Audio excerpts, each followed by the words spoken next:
والقمر بحسبان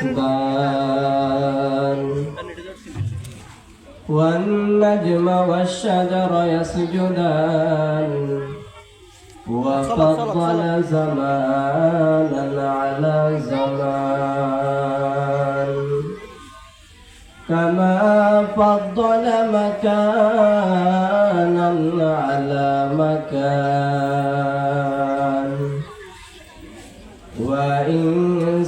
وإنسانا على إنسان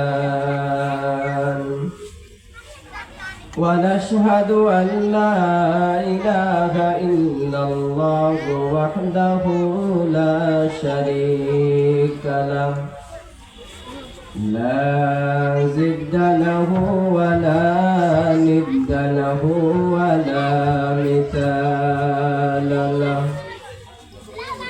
ونشهد أن سيدنا ومولانا محمدا عبده ورسوله أما بعد فأعوذ بالله من الشيطان الرجيم بسم الله الرحمن الرحيم وما خلقت الجن والإنس إلا ليعبدون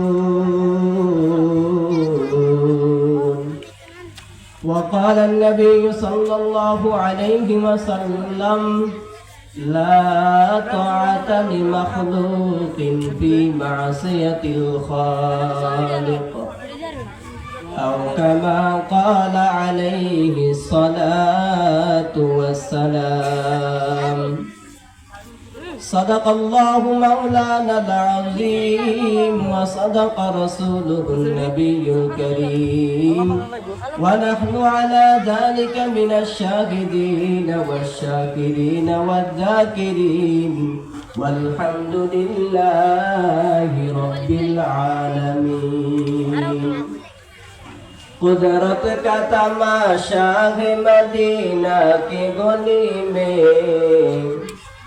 कुदरत का तमाशा है मदीना की गली में जन्नत का नमूना है मदीना की गली में जन्नत का नमूना है मदीना की गली में से आती ये सदा अहले तमन्ना ओ महबूब खुदा चर्चा है मदीना की गली में ओ महबूब खुदा चर्चा है मदीना की गली में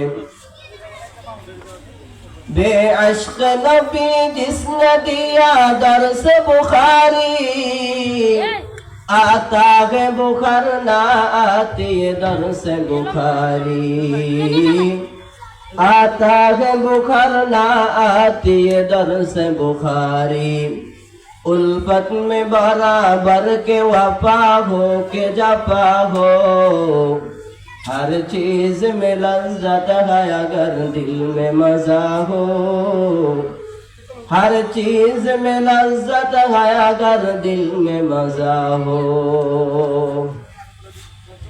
डलुआ जामिया जमीन इस्लामिया মাদ্রাসার মতি মাহফিলে আমাদেরকে আসার বসার কিছু কথা বলবার এবং আপনাদেরকে শুনবার তৌফিক দান করেছেন এই জন্য মালিকের দরবারে শুকরিয়া জ্ঞাপন করি আলহামদুলিল্লাহ। এই মাদ্রাসায় যখন আসি অথবা মাদ্রাসার নাম মুখে নিই তখন আমার পিছনের 10টা বছরের স্মৃতি আমার মনে পড়ে। যেই 10টা বছর এই মাদ্রাসায় পড়াশোনা করেছি, যেই 10টা বছর এই মাদ্রাসায় আমি বড় হয়েছি, ছোট থেকে লেখাপড়া শুরু আমার এখান থেকে হয়েছে। তো আজ সেই ওস্তাদদের দোয়ায় সেই মাদ্রাসার বদৌলতে এতটুকু পর্যন্ত আল্লাহ তাআলা নিয়ে আসছেন। আল্লাহ তাআলার কাছে শুকরিয়া জ্ঞাপন করি আলহামদুলিল্লাহ। তো আজ আমার আলোচ্য বিষয় হচ্ছে হকুল্লাহ হকুল ইবাদ। আল্লাহ তাআলার হক কি, বান্দার হক কি। হক দুই প্রকার। এক প্রকার হচ্ছে আল্লাহ তাআলার হক, আরেক প্রকার হক হচ্ছে বান্দার হক। তো সময় খুবই সংক্ষিপ্ত, এই জন্য মূল আলোচনার দিকে আমি চলে যাচ্ছি। যে হকুল্লাহ হকুল ইবাদ, আল্লাহর হক বান্দার হক খুবই গুরুত্বপূর্ণ। প্রত্যেকটা মানুষ যদি আল্লাহর হক গুলা জানতো তাহলে পরিপূর্ণভাবে তারা পালন করত, অবহেলা করত না। এমনকি বান্দার হক গুলা যদি মানুষ পুঙ্খানুভাবে জানতো তাহলে কখনো মানুষের হক নষ্ট করত না। এক ভাই আরেক ভাইয়ের জায়গা নষ্ট করে বলে ভোগ করে অন্যায়ভাবে, একজন আরেকজনের সম্পদ টাকা পয়সা এগুলা ভোগ করে অন্যায়ভাবে। কার হক কাকে দিব সেটা আমরা জানি না।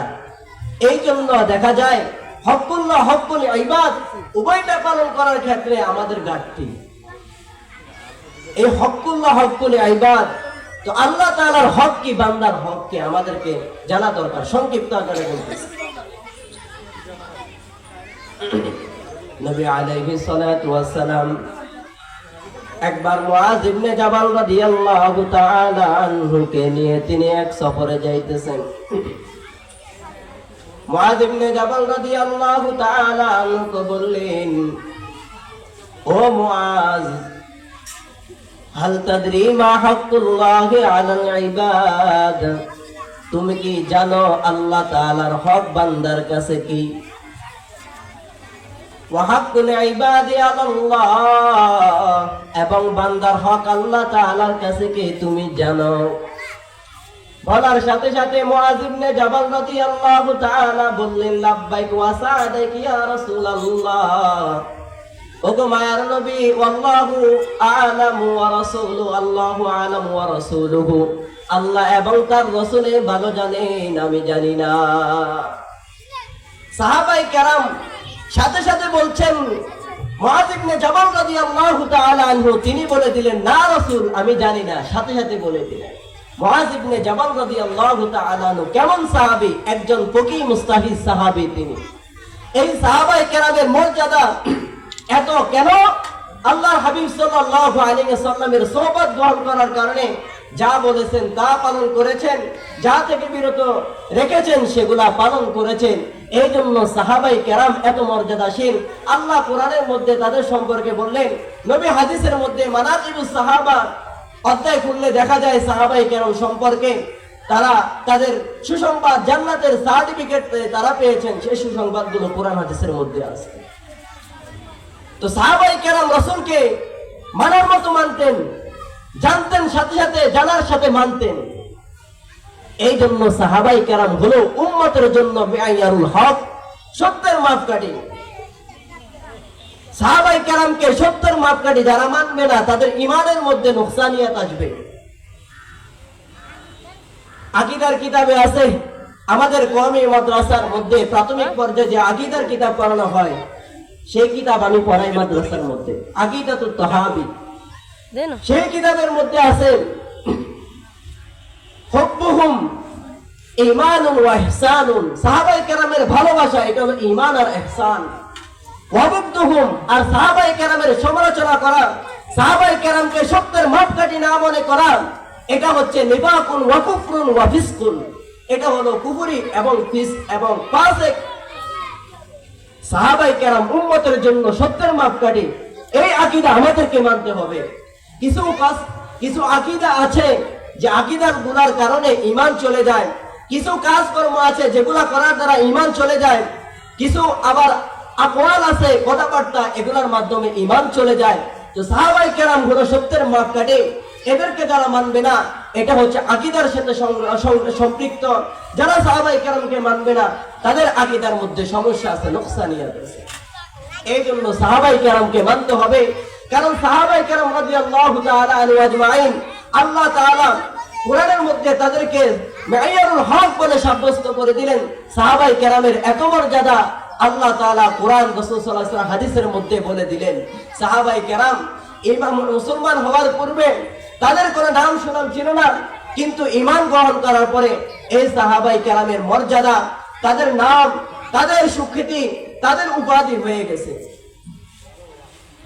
दुनिया सदाकत में तेरा नाम रहेगा, सिद्दीक तेरा नाम से इस्लाम रहेगा, सिद्दीक तेरा नाम से इस्लाम रहेगा।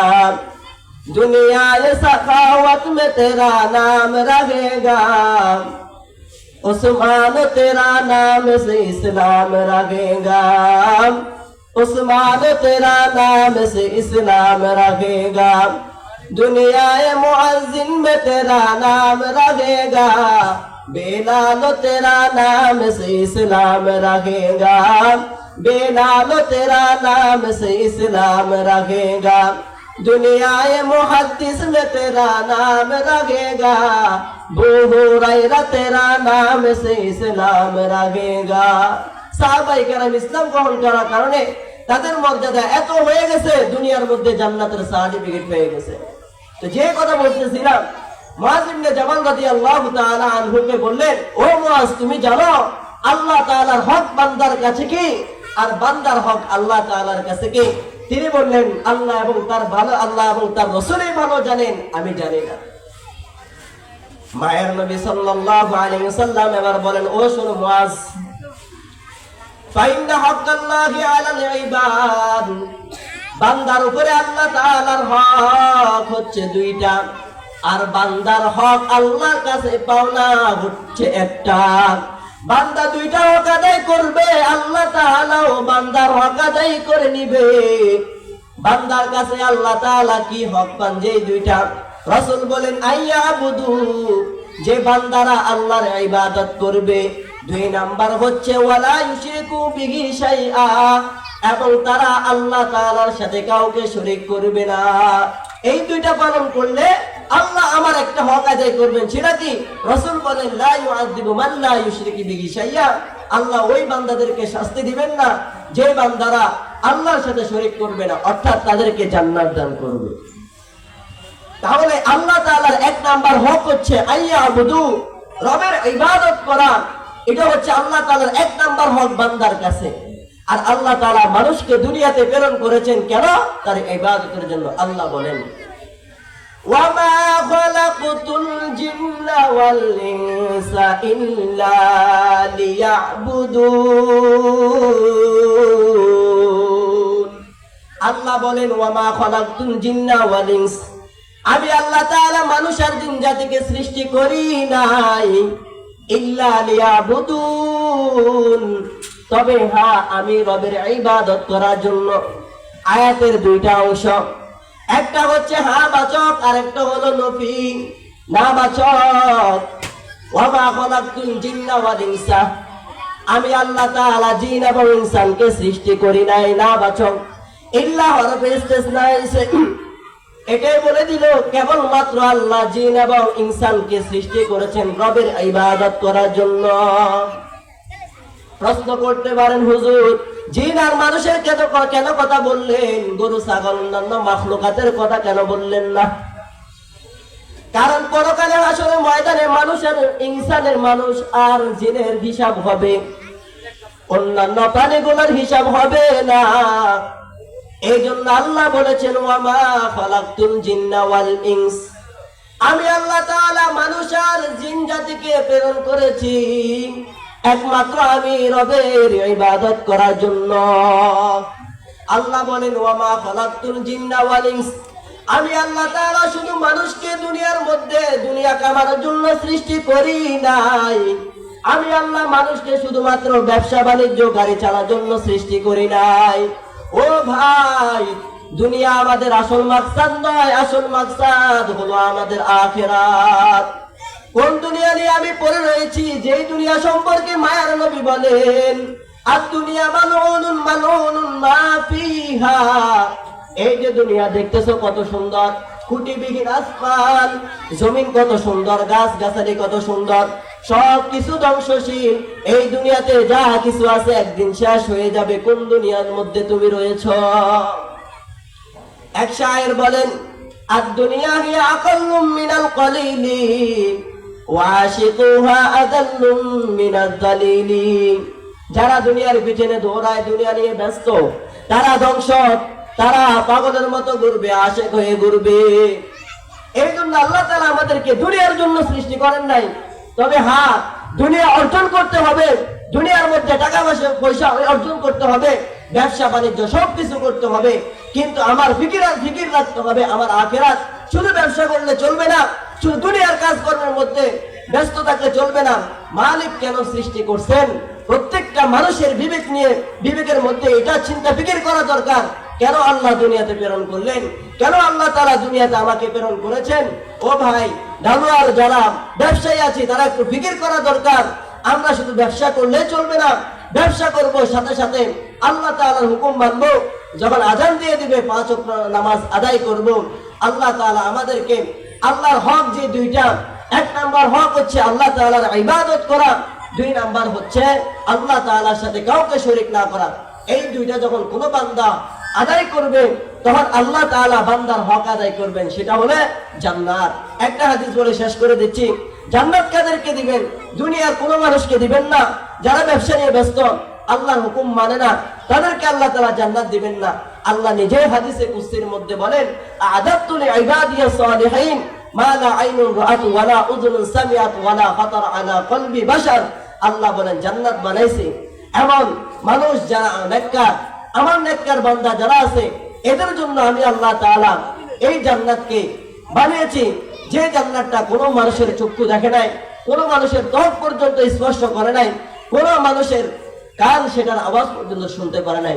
আল্লাহ তাআলা আমাদেরকে আল্লাহ তাআলার হক আদায় করার তৌফিক দান করেন, এবং আমাদের যে হক জান্নাত সেটা যেন আল্লাহ তাআলা থেকে আমরা পাইতে পারি সেই তৌফিক দান করেন। ওয়া আখির দাওয়ানা আলহামদুলিল্লাহ।